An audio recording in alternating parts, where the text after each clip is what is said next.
ನಿದ್ದೆ ಅದು ನಮ್ಮ ಆಹಾರದಷ್ಟೇ ಮುಖ್ಯ. 75 ವರ್ಷ ಜೀವಿತಾವಧಿಯಲ್ಲಿ 25 ವರ್ಷ ನಿದ್ದೆ ಮಾಡಿರಬೇಕು. ಹೆಚ್ಚಿಗೆ ಮೊಬೈಲ್ಸ್ ನೋಡೋದ್ರಿಂದ ನಿದ್ದೆ ಕಡಿಮೆ ಆಗ್ತಾ ಹೋಗುತ್ತೆ. ಅದರಲ್ಲೂ ಎಲೆಕ್ಟ್ರೋಮ್ಯಾಗ್ನೆಟಿಕ್ ರೇಡಿಯೇಷನ್ಸ್ ಏನಿದೆ, ಮೊಬೈಲ್ ರೇಡಿಯೇಷನ್ಸ್, ಸೊ ಅದು ಸಹಜವಾಗಿ ಅದು ನಮಗೆ ನಿದ್ದೆ ಸಮಸ್ಯೆ ಕೊಡುತ್ತದು. ಹಗಲು ರಾತ್ರಿ ನಾವು ಆರ್ಟಿಫಿಷಿಯಲ್ ಲೈಟ್ಸ್ ಅಲ್ಲಿ ಇರೋದು ನಿದ್ದೆ ಹಾರ್ಮೋನ್ಸ್ ಕೊರತೆಗೆ ಕಾರಣ ಆಗ್ತಾ ಹೋಗುತ್ತೆ. ಯಾರು ದೈಹಿಕ ಶ್ರಮ ಅದ್ರ ಕಾಲ್ನಡಿಗೆ ಅಥವಾ ಯೋಗ ಚೆನ್ನಾಗಿ ಮಾಡ್ತಾರೆ ಅವ್ರ ನಿದ್ದೆ ಚೆನ್ನಾಗಿ ಬಂದೇ ಬರುತ್ತೆ. ಸರಿಯಾದ ಆಹಾರ ಕೊಟ್ಬಿಟ್ರೆ ಸಾಕು, ಎಲ್ಲವೂ ಸರಿ ಮಾಡ್ಕೊಳ್ಳುತ್ತೆ. ಜೀವ ಸಂಜೀವದ ವೈಶಿಷ್ಟ್ಯನೂ ಅದೇನೇನೆ. ಪ್ರಕೃತಿ ಚಿಕಿತ್ಸಾ ಮಾಂತ್ರಿಕ, ಎಲ್ಲಿ ಮದ್ದಿಲ್ಲದೆ ರೋಗಗಳು ಮಾಯ.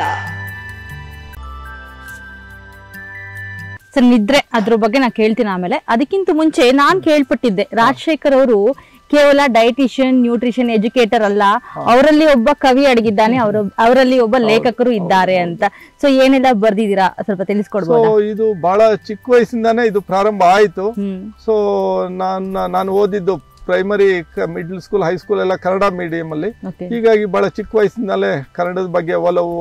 ಆಮೇಲೆ ಪತ್ರಿಕೆಗಳಲ್ಲೇ ನಾವು ಅಕ್ಷರಾಭ್ಯಾಸ ಶುರು ಮಾಡಿದ್ದು. ಪ್ರಜಾವಾಣಿ ತರಿಸ್ತಾ ಇದ್ರು ನಮ್ಮ ತಂದೆ. ಸೊ ಪ್ರಜಾವಾಣಿ ಪೇಪರ್ ಅಲ್ಲಿ ಅಕ್ಷರಾಭ್ಯಾಸ ಶುರು ಮಾಡಿದ್ದು. ಹೀಗಾಗಿ ಅದ್ರದ್ದು ಅಟ್ಯಾಚ್ಮೆಂಟ್ ಹೇಗೆ ಅಂತಂದ್ರೆ, ಹೈಸ್ಕೂಲ್ PUC ಮಟ್ಟದಲ್ಲೇ ಸಣ್ಣ ಸಣ್ಣ ಕವಿತೆಗಳು ಬರಿತಾ ಇದ್ದೆ. ಸೊ ಹೀಗೆ ಅದರಲ್ಲೂ ವಿಶೇಷವಾಗಿ ಕೆಲಸ ಬಿಟ್ಟು ನಾನು ಪ್ರಕೃತಿ ಚಿಕಿತ್ಸೆ ಅಂತ ಬಂದ್ಮೇಲೆ ಪ್ರಕೃತಿ ಒಡನಾಟ ಹೆಚ್ಚಿಗೆ ಆದ್ಮೇಲೆ ಅದನ್ನು ಹೆಚ್ಚಿಗೆ ಆಗ್ತಾ ಹೋಯ್ತು. ಸೊ ಊಟ ಬಲ್ಲವನಿಗೆ ರೋಗವಿಲ್ಲ ಅಂತ ಒಂದು ಪುಸ್ತಕನೂ ಬರೆದಿದ್ದೀನಿ. ಸೊ ಅದರಲ್ಲಿ ನಮ್ಮ ಕಾಯಿಲೆಗಳಿಗೆ ಮೂಲ ಕಾರಣಗಳು, ಮತ್ತೆ ನಮ್ಮ ಆಹಾರ, ಅದರಲ್ಲೂ ಸೂರ್ಯನ ಬಿಸಿಲು, ಬೆಳಕು, ನೀರು, ನಿದ್ದೆ, ಕಾಲ್ನಡಿಗೆ, ನಮ್ಮ ಆಹಾರದಲ್ಲಿ ಹೇಗೆ ನಾವು ಬದಲಾವಣೆಗಳನ್ನ ಮಾಡ್ಕೋಬೇಕು, ಕಾಯಿಲೆಗಳು ಬರದೇ ಇರೋ ತರ ಹೇಗೆ ಬದುಕಬೇಕು, ಕಾಯಿಲೆಗಳು ಬಂದಿದ್ರೆ ನಾವು ಹೇಗೆ ಸುಧಾರಣೆ ಮಾಡ್ಕೋಬೇಕು, ಇದೆಲ್ಲ ಸೇರಿ ಊಟ ಬಲ್ಲವನಿಗೆ ರೋಗವಿಲ್ಲ ಪುಸ್ತಕ ಒಂದು ಬರೆದೆ. ಆಮೇಲೆ ಮಕ್ಕಳ ಆರೋಗ್ಯಕ್ಕಾಗಿ ಆಹಾರ ಮತ್ತು ಜೀವನ ಶೈಲಿ ಅಂತ 2ನೇ ಪುಸ್ತಕನೂ ಬಂದಿದೆ. ಅದರಲ್ಲಿ ವಿಶೇಷವಾಗಿ ಮಕ್ಕಳ ಆರೋಗ್ಯಕ್ಕೆ ನಾವು ಹೇಗೆ ಏಕೆ ಒತ್ತು ಕೊಡಬೇಕು. ಆಮೇಲೆ ವಿಶೇಷವಾಗಿ ಮಕ್ಕಳು ಬಹಳಷ್ಟು ಜನ ಅನಿಮಿಯಾದಿಂದ ಬಳಲ್ತಾ ಇದ್ದಾರೆ, ರಕ್ತಹೀನತೆಯಿಂದ. ಸೊ ರಕ್ತಹೀನತೆಗೆ ಕಾರಣಗಳು ಮಕ್ಕಳಲ್ಲಿ, ಹಿರಿಯರಲ್ಲಿ, ಮಹಿಳೆಯರಲ್ಲಿ. ಸೊ ಹೆಚ್ಚು ಕಬ್ಬಿಣಾಂಶ ಇರೋ ಆಹಾರಗಳು, ಹೆಚ್ಚು ವಿಟಮಿನ್ C ಇರೋ ಆಹಾರಗಳು, ನಾರಿನಂಶ ಇರೋ ಆಹಾರಗಳು, ಕ್ಯಾಲ್ಸಿಯಂ ಯಾವ ಆಹಾರಗಳಿಲ್ಲ, ಯಾವ ಪ್ರಮಾಣದಲ್ಲಿದೆ. ಸೊ ಮಕ್ಕಳಿಗೆ ಯಾವ ರೀತಿ ಇವೆಲ್ಲ ಬೇಕು ಅನ್ನೋದು ಮಕ್ಕಳ ಆರೋಗ್ಯಕ್ಕಾಗಿ ಆಹಾರ ಮತ್ತು ಜೀವನ ಶೈಲಿ ಅಂತ 2ನೇ ಪುಸ್ತಕ. ಈಗ ಇನ್ನೊಂದು ವಿಶೇಷವಾಗಿ ಬರ್ತಾ ಇರೋದೇನಂತಂದ್ರೆ, ಈ ಕವಿತೆಗಳ ಮೂಲಕ ನಮ್ಮ ಆಹಾರ ಜೀವನ ಶೈಲಿ ಒಂದು ಅವೇರ್ನೆಸ್, ಒಂದು ತಿಳುವಳಿಕೆ ಕೊಡೋದನ್ನ ಹೆಚ್ಚಿಗೆ ತಿಳಿಸ್ತಾ ಇದ್ದೀನಿ. ಅದರಲ್ಲೂ ವಿಶೇಷವಾಗಿ ಈ ವಿಚಾರನ್ನ ಕವಿತೆಗಳ ಮೂಲಕ ಹೇಳಿದ್ರೆ ಬಹಳ ಅಟ್ರಾಕ್ಟಿವ್ ಆಗ್ತಾರೆ, ಬಹಳ ಹೆಚ್ಚು ಅವ್ರ ಮನಸ್ಸಿನಲ್ಲಿ ಉಳ್ಕೊಳ್ತಾ ಹೋಗುತ್ತೆ.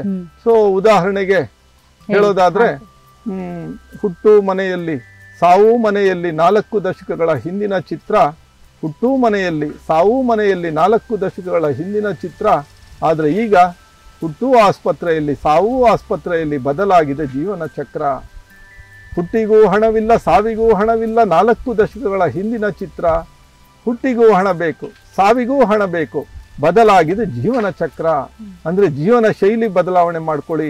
ಆ ಜೀವನ ಶೈಲಿ ಬದಲಾವಣೆ ಮಾಡ್ಕೊಳ್ಳೋದಾದ್ರೆ ಬಹಳಷ್ಟು ಸಮಸ್ಯೆಗಳು ಕಡಿಮೆ ಆಗ್ತಾ ಹೋಗುತ್ತೆ. ಜೀವನ ಶೈಲಿ ಅಂದ್ರೆ ಏನು? ಮತ್ತೆ ಸೂರ್ಯನ ಬೆಳಕನ್ನ ಯಥೇಚ್ಛವಾಗಿ ಪಡ್ಕೊಳ್ಳಿ. ಹಿಂದೆ ಎಲ್ಲ ಸೂರ್ಯನ ಬಿಸಿಲಿಗೆ ಕೊಡೆ ಮಳೆಗೆ ಮಾತ್ರ ಕೊಡೆ ಹಿಡಿತಾ ಇದ್ರಲ್ಲ. ಸೊ ಅದರದ್ದೊಂದು ಕವಿತೆ. ಸೊ ಮಳೆಗೆ ಮಾತ್ರ ಕೊಡೆ ಹಿಡಿಯುತ್ತಿದ್ದರು ಅಂದು, ಬಿಸಿಲಿಗೂ ಕೊಡೆ ಹಿಡಿಯುವರು ಇಂದು. ಮಳೆಗೆ ನೆಂದರೂ ನೆಗಡಿ ಇರಲಿಲ್ಲ ಅಂದು, ಬಿಸಿಲಿದ್ದರು ವಿಟಮಿನ್ D ಕೊರತೆಗೆ ಗುಳುಗೆ ನುಂಗುವರು ಇಂದು. ಹೇರಳವಾಗಿ ಬಿಸಿಲಿದೆ, ಬಿಸಿಲಿಗೆ ಹೋದ್ರೆ ವಿಟಮಿನ್ D ಉತ್ಪತ್ತಿ ಆಗುತ್ತೆ. ಬಟ್ ಬಿಸಿಲಿಗೆ ಹೋಗದೆ ಬಿಸಿಲಿಗೆ ಕೊಡೆ ಹಿಡ್ಕೊಂಡು ಚರ್ಮಗಳಿಗೆಲ್ಲ ಲೋಷನ್ ಅಂತ ಹಚ್ಕೊಂಡು ಚರ್ಮ ಕಪ್ಪಗಾಗುತ್ತೆ, ಮುಖ ಸುಟ್ಟೋಗುತ್ತೆ ಅನ್ನೋ ಕಾರಣಕ್ಕೆ ಹೋದಾಗ ಸೂರ್ಯನ ಬಿಸಿಲು ಹೀರ್ಕೊಳ್ಳಲ್ಲ. ಹೀಗಾಗಿ ವಿಟಮಿನ್ D ಕೊರತೆ ಆಗ್ತಾ ಹೋಗುತ್ತೆ. ಹಾಗೆ ವಿಟಮಿನ್ D ಕೊರತೆ ಆದ್ರೆ ನಿದ್ದೆ ಎಫೆಕ್ಟ್ ಶುರುವಾಗುತ್ತೆ. ಸೊ ವಿಟಮಿನ್ D ಕೊರತೆ ಆದ್ರೆ ಕೊಲೆಸ್ಟ್ರಾಲ್ ಜಾಸ್ತಿ ಆಗುತ್ತೆ. ಹೀಗೆ ನಿದ್ದೆ ಸಮಸ್ಯೆ ಅಂದಾಗ ಅಲ್ಲೊಂದು ಕವಿತೆ, ಇಂದಿನ ಮಧ್ಯರಾತ್ರಿ ಸವಿನಿದ್ದೆಯ ಮಧ್ಯಕಾಲ. ಅಂದ್ರೆ ಮಧ್ಯರಾತ್ರಿ ಡೀಪ್ ಸ್ಲೀಪ್ ಅಲ್ಲಿ ಇರ್ತಾ ಇದ್ವಲ್ಲ, ಹಿಂದಿನ ಮಧ್ಯರಾತ್ರಿ ಸವಿನಿದ್ದೆಯ ಮಧ್ಯಕಾಲ.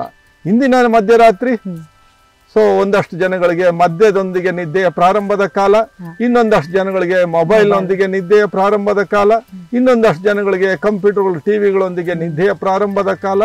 ಹೀಗಾಗಿ ನಿದ್ದೆಯಿಂದ ಸಮಸ್ಯೆಗಳು ಬರ್ತಾ ಇದೆ. ಹಾಗೆ ಕಾಲ್ನಡಿಗೆ ಬಗ್ಗೆ. ಸೊ ಕಾಲ್ನಡಿಗೆ ಅನ್ನೋದು ನಮ್ಮ ಬದುಕಿನ ಭಾಗನೇ ಆಗಿತ್ತು. ಕಾಲ್ನಡಿಗೆ ಹೇಳ್ಕೊಡ್ಬೇಕಾಗಿತ್ತಾ? ಹೇಳ್ಕೊಡೋ ಅವಶ್ಯಕತೆ ಇಲ್ಲ. ಈ ಕಾಲ್ನಡಿಗೆ ವಾಕಿಂಗ್ ಎಷ್ಟು ಮಾಡ್ಬೇಕು ಅಂತ ಕೌನ್ಸಿಲಿಂಗ್ ಬರ್ತಾರೆ. ಸೊ ವಾಕಿಂಗ್ ಮಾಡದೇ ಇರೋದ್ರಿಂದ ಸಮಸ್ಯೆಗಳಿದೆ. ನಡೆಯುತ್ತಿತ್ತು ಕಾಲು ದುಡಿಯುತ್ತಿತ್ತು ಕೈ ಲಕ್ಷ ಲಕ್ಷ ವರುಷಗಳ ಕಾಲ. ಆದ್ರೆ ಈಗ ನಡೆಯುತ್ತಿಲ್ಲ ಕಾಲು, ದುಡಿಯುತ್ತಿಲ್ಲ ಕೈ, ಕುಳಿತು ಜೀವಿಸುವ ಜೀವಿಯಾಗಿಸವು ಎಲ್ಲ. ಬದುಕೋ ಜೀವಿಗಳಾಗಿ ಪರಿವರ್ತನೆ ಆಗಿದ್ವಿ, ಅದಕ್ಕೆ ನಮಗೆ ಕಾಯಿಲೆಗಳು ಬರ್ತಾ ಇದೆ. ಪ್ರಕೃತಿಯಲ್ಲಿ ಬದುಕೋ ಯಾವ್ದಾದ್ರು ಜೀವಿಗಳ ಕಾಯಿಲೆಗಳಿದೆಯಾ? ಯಾವ ಜೀವಿಗಳಿಗೂ ಕಾಯಿಲೆಗಳಿಲ್ಲ ನೋಡಿ. ಕಾಡಲ್ಲಿ ಬದುಕೋ ಯಾವ ಜೀವಿಗಳಿಗೂ ಕಾಯಿಲೆ ಇಲ್ಲ, ಯಾಕೆಂದ್ರೆ ಕಾಲ್ನಡಿಗೆ ಮಾಡುತ್ತೆ. ಯಾಕೆ ಕಾಯಿಲೆಗಳಿಲ್ಲ ಅಂತಂದ್ರೆ ಕಾಲ್ನಡಿಗೆ ಮಾಡೋದ್ರಿಂದ ಅದು ಬಿಸಿಲು ತಗೊಳ್ತಾ ಹೋಗುತ್ತೆ, ಬೆಳಕು ತಗೊಳ್ತಾ ಹೋಗುತ್ತೆ. ಸೊ ಹೀಗಾಗಿ ಅದು ಹುಲ್ಲು ತಿಂದ್ರೂ ಕೊಬ್ಬಾಗುತ್ತೆ, ದೇಹದಲ್ಲಿ ಹುಲ್ಲು ಮೂಳೆ ಆಗುತ್ತೆ, ಮಾಂಸ ಆಗುತ್ತೆ. ಹುಲ್ಲೇನೆ ಅದರ ಆಹಾರ ದೇಹ ಆಗಿ ಪರಿವರ್ತನೆ ಆಗುತ್ತೆ. ನಮ್ಗೆ 106 ರೀತಿಯ ಆಹಾರಗಳಿದ್ರು ನಮ್ಮ ಕಾಯಿಲೆಗಳು. ಅದ್ರ ಬಗ್ಗೆ ಒಂದಷ್ಟು ಕವಿತೆಗಳು ಹೇಳಿದ್ದೀನಿ. ಬರ್ದಿದ್ದೀರಾ? ಹೌದೌದು, ಪುಸ್ತಕ ಇನ್ನೂ ರಿಲೀಸ್ ಆಗಿಲ್ಲ, ಅದು ಸದ್ಯದಲ್ಲೇ ಬಿಡುಗಡೆ ಆಗ್ತಾ. ಸರ್, ಬ್ಯಾಕ್ ಟು ದ ಆರೋಗ್ಯ ಸಮಸ್ಯೆಗಳು. ಆಗ್ಲೇ ನಿದ್ರೆ ಬಗ್ಗೆ ಹೇಳ್ತಾ ಇದ್ರಿ. ಅಂದ್ರೆ ನಾರ್ಮಲ್ ಒಬ್ಬ ಮನುಷ್ಯನಿಗೆ ನಿದ್ರೆ ಎಷ್ಟು ಮುಖ್ಯ ಅಂದ್ರೆ ಅದು ಆರೋಗ್ಯ ಸಮಸ್ಯೆಗಳನ್ನೆಲ್ಲ ಕಡಿಮೆ ಮಾಡುತ್ತೆ. ಹೌದು ಹೌದು. ಕೆಲವರಿಗೆ ನಿದ್ರಾಹೀನತೆ ಅನ್ನೋ ಒಂದು ಸಮಸ್ಯೆ ಕಾಡ್ತಾ ಇರುತ್ತೆ. ಏನು ಈ ನಿದ್ರಾಹೀನತೆ ಯಾಕೆ ಬರುತ್ತೆ? ಸೊ ಯಾವ ರೀತಿ ಪರಿಹಾರವನ್ನ ಕಂಡುಕೊಳ್ಬಹುದು? ಸೊ ನಿದ್ದೆ ಅದು ನಮ್ಮ ಆಹಾರದಷ್ಟೇ ಮುಖ್ಯ. ಎಷ್ಟು ಮುಖ್ಯ ಅಂತಂದ್ರೆ ಸಹಜವಾಗಿ ನಮ್ಗೆ 7 ರಿಂದ 8 ಗಂಟೆ ನಿದ್ದೆ ಕಾಲ ಬೇಕು ಒಂದು ದಿನಕ್ಕೆ. 7-8 ಗಂಟೆ ಅಂತಂದ್ರೆ ಒಂದು ದಿನದ 3ನೇ ಒಂದು ಭಾಗ. ದಿನದ 3ನೇ ಒಂದು ಭಾಗ ನಮ್ಗೆ ನಿದ್ದೆ ಬೇಕು ಅಂತಂದ್ರೆ ವರ್ಷದ 3ನೇ ಒಂದು ಭಾಗ. ವರ್ಷದ 3ನೇ ಒಂದು ಭಾಗ ಅಂದ್ರೆ ನಮ್ಮ ಬದುಕಿನ 3ನೇ ಒಂದು ಭಾಗ ನಾವು ನಿದ್ದೆ ಮಾಡಬೇಕು. ಸೊ ಒಂದು ವ್ಯಕ್ತಿ ಒಂದು 75 ವರ್ಷ ಜೀವಿತಾವಧಿಯಲ್ಲಿ 25 ವರ್ಷ ನಿದ್ದೆ ಮಾಡಿರ್ಬೇಕು. ನಿದ್ದೆ ಅಷ್ಟು ಇಂಪಾರ್ಟೆಂಟ್. ಬಟ್ ಏನಂದ್ರೆ ನಿದ್ದೆಗೆ ಇವತ್ತು ಪ್ರಾಮುಖ್ಯತೆ ಕೊಡ್ತಾ ಇಲ್ಲ. ಸೊ ರಾತ್ರಿ ಹೊತ್ತು ಹೆಚ್ಚಿಗೆ ಮೊಬೈಲ್ಸ್ ನೋಡೋದ್ರಿಂದ ನಿದ್ದೆ ಕಡಿಮೆ ಆಗ್ತಾ ಹೋಗುತ್ತೆ. ಅದರಲ್ಲೂ ಎಲೆಕ್ಟ್ರೋಮ್ಯಾಗ್ನೆಟಿಕ್ ರೇಡಿಯೇಷನ್ಸ್ ಏನಿದೆ, ಮೊಬೈಲ್ ರೇಡಿಯೇಷನ್ಸು, ಸೊ ಅದು ಸಹಜವಾಗಿ ಅದು ನಮಗೆ ನಿದ್ದೆ ಸಮಸ್ಯೆ ಕೊಡುತ್ತದು. ಅದೊಂದು ರಾತ್ರಿ ಲೇಟಾಗಿ ಮೊಬೈಲ್ಸ್ ಹೆಚ್ಚಿಗೆ ನೋಡೋವಂಥದ್ದು ಅದು ಅವಾಯ್ಡ್ ಮಾಡ್ಕೊಳ್ಳೇಬೇಕಾಗುತ್ತೆ. ಇದೆಲ್ಲ ಇತ್ತೀಚಿನ ಸಮಸ್ಯೆಗಳು, ಒಂದು 20-30 ವರ್ಷಗಳಿಂದ ಬರ್ತಾ ಇರೋದು. ಇನ್ನು ಮುಂದಕ್ಕೆ ಬಹಳ ಸಮಸ್ಯೆಗಳಿದೆ. ಸೊ ಅದನ್ನೆಲ್ಲ ಕಡಿಮೆ ಮಾಡ್ಕೊಳ್ಳೇಬೇಕು. ಎಲ್ಲದಕ್ಕಿಂತ ಹೆಚ್ಚಾಗಿ ಯಾರು ದೈಹಿಕ ಶ್ರಮ ಅದ್ರ ಕಾಲ್ನಡಿಗೆ ಅಥವಾ ಯೋಗ ಚೆನ್ನಾಗಿ ಮಾಡ್ತಾರೆ ಅವ್ರ ನಿದ್ದೆ ಚೆನ್ನಾಗಿ ಬಂದೇ ಬರುತ್ತೆ. ಸೊ ನಾವು ಹೆಚ್ಚು ಆಹಾರ ತಗೊಳ್ತಾ ಇದ್ದೀವಿ, ಕಡಿಮೆ ಕೆಲಸ ಮಾಡ್ತಾ ಇದ್ದೀವಿ, ಕಾಲ್ನಡಿಗೆ ಅನ್ನೋದು ಬಹಳ ಕಡಿಮೆ ಆಗಿದೆ. ಹೀಗಾಗಿ ನಿದ್ದೆ ಸಮಸ್ಯೆಗಳು ಜಾಸ್ತಿ ಆಗಿದೆ. ಸೊ ಇನ್ನೊಂದು ನಿದ್ದೆಗೆ ಮುಖ್ಯ ಕಾರಣ ಅಂತಂತಂದ್ರೆ ಮೆಲಟೋನಿನ್ ಅಂತ ಹಾರ್ಮೋನ್ ಕಡಿಮೆ ಉತ್ಪತ್ತಿ ಆದಾಗ ನಿದ್ದೆ ಕಡಿಮೆ ಆಗೋಗುತ್ತೆ. ಹಾಗೆ ಮೆಲಟೋನಿನ್ ಕಡಿಮೆ ಆಗೋದು ಯಾಕೆ ಅಂದ್ರೆ ಹಗಲೊತ್ತು ಸನ್ಲೈಟ್ ನಾವು ಹೆಚ್ಚಿಗೆ ತಗೊಂಡಾಗ, ಹಗಲೊತ್ತು ಸೆರೋಟೋನಿನ್ ಅಂತ ಸನ್ಲೈಟ್ ಹಾರ್ಮೋನ್ ಹೆಚ್ಚಿಗೆ ನಮ್ಮಲ್ಲಿ ಉತ್ಪತ್ತಿ ಆದಾಗ ರಾತ್ರಿ ಆಗ್ತಾ ಇದ್ದಂಗೆ ಮೆಲಟೋನಿನ್ ನಿದ್ದೆ ಹಾರ್ಮೋನ್ ನಮ್ಮಲ್ಲಿ ಹೆಚ್ಚಿಗೆ ಉತ್ಪತ್ತಿ ಆಗೋದಕ್ಕೆ ಕಾರಣ ಆಗುತ್ತದೆ. ಹಗಲೊತ್ತು ಸನ್ಲೈಟ್ಗೆ ಹೋಗಲ್ಲ ನಾವು. ಹಗಲು ರಾತ್ರಿ 24 ಅವರ್ಸ್ ಆರ್ಟಿಫಿಷಿಯಲ್ ಲೈಟ್ಸ್ ಅಲ್ಲಿದ್ದಾಗ ಸೂರ್ಯನ ಬೆಳಕಿನ ಒಂದು ವೇವ್ ಲೆಂತೆ ಬೇರೆ, ಈ ಆರ್ಟಿಫಿಷಿಯಲ್ ಲೈಟ್ಸ್ ವೇವ್ ಲೆಂತೆ ಬೇರೆ. ಸೂರ್ಯನ ಬೆಳಕಿನ ವೇವ್ ಲೆಂತ್ ನಮ್ಗೆ ಚಿಕಿತ್ಸೆ ಮಾಡುತ್ತೆ, ನಮ್ಮ ಕಾಯಿಲೆಗಳನ್ನ ವಾಸಿ ಮಾಡುತ್ತೆ, ರೋಗ ನಿರೋಧಕ ಶಕ್ತಿ ಕೊಡುತ್ತೆ, ನಮ್ಮೆಲ್ಲ ಹಾರ್ಮೋನ್ಸ್ ಅದು ಇಂಪ್ರೂವ್ ಮಾಡ್ಕೊಳ್ಳುತ್ತೆ. ಸೂರ್ಯನ ಬಿಸಿಲಿಗೆ ಹೋಗದೆ ಇರೋದ್ರಿಂದ, ಹಗಲು ರಾತ್ರಿ ನಾವು ಆರ್ಟಿಫಿಷಿಯಲ್ ಲೈಟ್ಸ್ ಅಲ್ಲಿರೋದ್ರಿಂದ, ರಾತ್ರಿನೂ ಬೆಡ್ ಲೈಟ್ಸ್ ಅಲ್ಲಿರೋದ್ರಿಂದ ಹೀಗಾಗಿ ಈ ನಿದ್ದೆ ಹಾರ್ಮೋನ್ಸ್ ವ್ಯತ್ಯಾಸ ಆಗ್ತಾ ಇದೆ.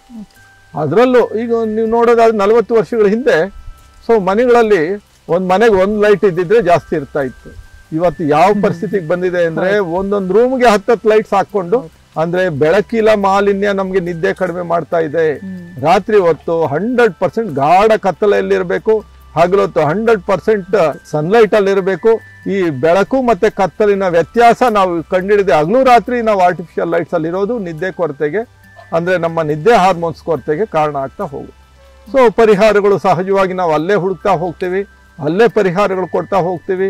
ಕಾಲ್ನಡಿಗೆ ಅಭ್ಯಾಸ ಮಾಡಿಸ್ತೀವಿ, ಸೂರ್ಯನ ಬಿಸಿಲನ್ನು ತಗೊಳ್ಳೋ ವಿಧಾನಗಳನ್ನ ಕಲಿಸ್ಕೊಡ್ತಾ ಹೋಗ್ತೀವಿ. ಇದಕ್ಕೇನು ₹1 ಖರ್ಚಿಲ್ಲ, ₹1 ಕಾಸಿಲ್ಲ, ಯಾರು ಬೇಕಾದ್ರೂ ಅವ್ರ ಮನೆಗಳಲ್ಲಿ ಮಾಡ್ಕೊಳ್ಳುವಂಥದ್ದು.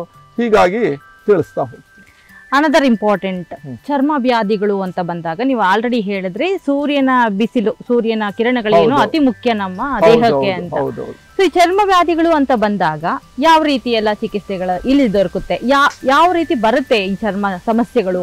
ಮೊದಲನೇದಾಗಿ ಪ್ರತಿಯೊಂದು ಕಾಯಿಲೆಗಳಿಗೂ ಬಹಳ ಮುಖ್ಯವಾದ ಅಂಶ ಅಂದ್ರೆ ಅತಿಯಾಗಿರೋ ಉಪ್ಪು ಮತ್ತೆ ಅಡುಗೆ ಎಣ್ಣೆ. ಸೊ ನಮ್ಮ ಚರ್ಮನೂ ಒಂದ್ ರೀತಿ ವಿಸರ್ಜನಾಂಗ ಅಂತಲೇ ಕರೀತಾರೆ. ಹೇಗೆ ನಮ್ಮ ಕಿಡ್ನಿ ಮೂಲಕ ಯೂರಿಕ್ ಆಸಿಡ್ ಅಥವಾ ಕೆಲವು ಅಂಶಗಳು ಹೊರಗಡೆ ಹೋಗುತ್ತೆ, ಅದೇ ರೀತಿ ನಮ್ಮ ಚರ್ಮನೂ ಒಂದ್ ಸ್ವಲ್ಪ ಕಿಡ್ನಿ ರೀತಿನೇ ಕೆಲಸ ಮಾಡುತ್ತೆ. ಆ ಕೆಲಸ ಮಾಡಬೇಕು ಅಂತಂದಾಗ ಸಹಜವಾಗಿ ಬಿಸಿಲಿಗೆ ಹೋಗ್ಬೇಕು, ನಾವು ಬೆವರಬೇಕು, ಅಥವಾ ಬಿಸಿಲಲ್ಲಿ ಸ್ವಲ್ಪ ದುಡಿಬೇಕು, ಅಥವಾ ಚೆನ್ನಾಗಿ ಕಾಲ್ನಡಿಗೆ ಮಾಡಬೇಕು. ಆ ಬೆವರು ಬಂದಾಗ ಬೆವರಿನ ಮೂಲಕ ನಮ್ಮ ದೇಹ ಬ್ಯಾಲೆನ್ಸ್ ಮಾಡ್ಕೊಳ್ಳುತ್ತೆ. ಅದು ಸೋಡಿಯಂ ಇರ್ಬೋದು, ಪೊಟ್ಯಾಷಿಯಂ ಇರ್ಬೋದು, ಯೂರಿಕ್ ಆಸಿಡ್, ಹೀಗೆ ಚರ್ಮದ ಮೂಲಕ ಬಹಳಷ್ಟು ನಮ್ಮ ದೇಹದಿಂದ ಟಾಕ್ಸಿಕ್ ಕಂಟೆಂಟ್ ಹೊರಗೆ ಹೋಗ್ಬೇಕಾಗುತ್ತೆ.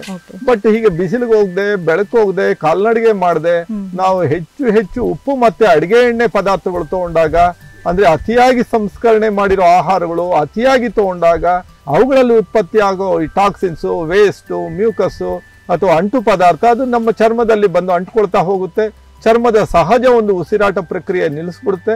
ಅದು ಚರ್ಮ ವ್ಯಾಧಿಗಳಾಗಿ ಕಾಡ್ತಾ ಹೋಗುತ್ತೆ. ಅದಕ್ಕೆ ಪರಿಹಾರಗಳು ಮತ್ತೆ ಅಲ್ಲೇ ಹುಡುಕ್ತಾ ಹೋಗ್ತೀವಿ. ಸೊ ಎಷ್ಟು ಸರಳತೆ ಇದೆ ಅಂತಂದ್ರೆ ಜೀವನ ಶೈಲಿ ವ್ಯತ್ಯಾಸ, ಜೀವನ ಶೈಲಿಯ ಒಂದು ವಿಧಾನ ಅದು ಬಹುತೇಕ ಎಲ್ಲ ಕಾಯಿಲೆಗಳಿಗೂ ಟ್ರೀಟ್ಮೆಂಟ್ ಕೊಡ್ತಾ ಹೋಗುತ್ತೆ. ಇಲ್ಲಿ 10 ಕಾಯಿಲೆಗಳು ಇಟ್ಕೊಂಡ್ ಬಂದ್ರು ಸಹ ಅದು ಚರ್ಮ ವ್ಯಾಧಿ ಇರ್ಬೋದು, ಅಥವಾ ಗ್ಯಾಸ್ಟ್ರಿಕ್ ಸಮಸ್ಯೆ ಇರ್ಬೋದು, ಅಥವಾ ಜಠರ ಸಮಸ್ಯೆ ಇರ್ಬೋದು, ಡಯಾಬಿಟಿಸು, BP, ಉಸಿರಾಟ, ನೀವೇನೇ ಕಾಯಿಲೆ ಇಟ್ಕೊಂಡು ಚಿಕಿತ್ಸೆ ಒಂದೇ ರೀತಿ ಕೆಲಸ ಮಾಡ್ತಾ ಹೋಗುತ್ತೆ. ಯಾಕೆಂದ್ರೆ ಗಾಳಿ ಒಂದೇ ನಮ್ಮ ದೇಹಕ್ಕೆ, ಬಿಸಿಲು ಒಂದೇ, ಬೆಳಕು ಒಂದೇ, ನೀರು ಒಂದೇ, ಮತ್ತೆ ನಮ್ಮ ಆಹಾರನೂ ಅಷ್ಟೇ. ಸರಿಯಾದ ರೀತಿಯಲ್ಲಿ ಆಹಾರ ತಗೊಳ್ಳೋದಾದ್ರೆ ಹೊಟ್ಟೆಗೆ ಒಂದ್ಸರಿ ಆಹಾರ ಹೋದ್ಮೇಲೆ ನಮ್ ಕಂಟ್ರೋಲ್ ಏನೂ ಇರಲ್ಲ. ಸರಿಯಾದ ರಕ್ತ ಉತ್ಪತ್ತಿ ಆಗೋದಾದ್ರೆ ಅದು ಚರ್ಮನೂ ಸರಿ ಮಾಡ್ಕೊಳ್ಳುತ್ತೆ, ಮತ್ತೆ ಕಿಡ್ನಿಸು ಸರಿ ಮಾಡ್ಕೊಳ್ಳುತ್ತೆ ಬಿಗಿನಿಂಗ್ ಸ್ಟೇಜ್ ಅಲ್ಲಿ, ಮತ್ತೆ ಬ್ಲಾಕೇಜಸ್ ಕ್ಲಿಯರ್ ಮಾಡ್ಕೊಳ್ಳುತ್ತೆ, ವೆರಿಕೋಸು ಕ್ಲಿಯರ್ ಮಾಡ್ಕೊಳ್ಳುತ್ತೆ. ಎಲ್ಲ ಸಮಸ್ಯೆಗಳಿಗೂ ಒಂದೇ ಪರಿಹಾರ ಆಗ್ತಾ ಹೋಗುತ್ತೆ. ಯಾಕೆಂತ ನಾವು ಬೇರೆ ಬೇರೆ ಅಂಗಾಂಗಗಳಿಗೆ ಬೇರೆ ಬೇರೆ ರಕ್ತ ಸರಬರಾಜು ಮಾಡೋ ನಮ್ಮ ವ್ಯವಸ್ಥೆ ನಮ್ಮ ನಿಯಂತ್ರಣದಲ್ಲಿಲ್ಲ. ಸರಿಯಾದ ಆಹಾರ ಕೊಟ್ಬಿಟ್ರೆ ಸಾಕು, ಎಲ್ಲವೂ ಸರಿ ಮಾಡ್ಕೊಳ್ಳುತ್ತೆ. ನೇಚರ್ ಕ್ಯೂರ್ ಅಥವಾ ಜೀವ ಸಂಜೀವದ ವೈಶಿಷ್ಟ್ಯನೂ ಅದೇನೇನೆ.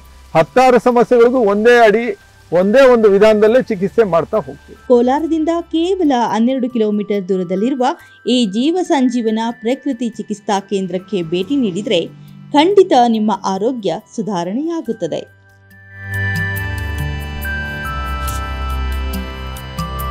ಬಿಪಿ ಶುಗರ್ ಪೀಡಿತರಿಗೆ ಇಲ್ಲಿ ಸಿಗುತ್ತೆ ಸರಳ ಪರಿಹಾರ. ಬೊಜ್ಜು ಸಲೀಸಾಗಿ ಕರಗುತ್ತೆ. ಸ್ಟಂಟ್ ಹಾಕಿಸಿದ್ರೆ ರಕ್ಷಾ ಕವಚ ಸಿಗುತ್ತೆ. ಹಾರ್ಟ್ ಪ್ರಾಬ್ಲಮ್ಗೆ ಇಲ್ಲಿದೆ ಸೊಲ್ಯೂಷನ್. ದುಬಾರಿ ಖರ್ಚಿನ ಬಗ್ಗೆ ನೋ ಟೆನ್ಷನ್. ನಿದ್ರಾಹೀನತೆ, ಮಾನಸಿಕ ಖಿನ್ನತೆ, ಉಸಿರಾಟದ ಸಮಸ್ಯೆಗಳಿಗೆ ಸ್ಪೆಷಲ್ ಸಂಜೀವಿನಿ ಮಂತ್ರ. ಜೀವ ಸಂಜೀವನ ನ್ಯಾಚುರಲ್ ಲೈಫ್, ಚಾಮರಹಳ್ಳಿ, ಬೇತಮಂಗಲ ರಸ್ತೆ, ಕೋಲಾರ. ಹಿಂದೆ ಕರೆ ಮಾಡಿ 944495522230 ಅಥವಾ 9481618444.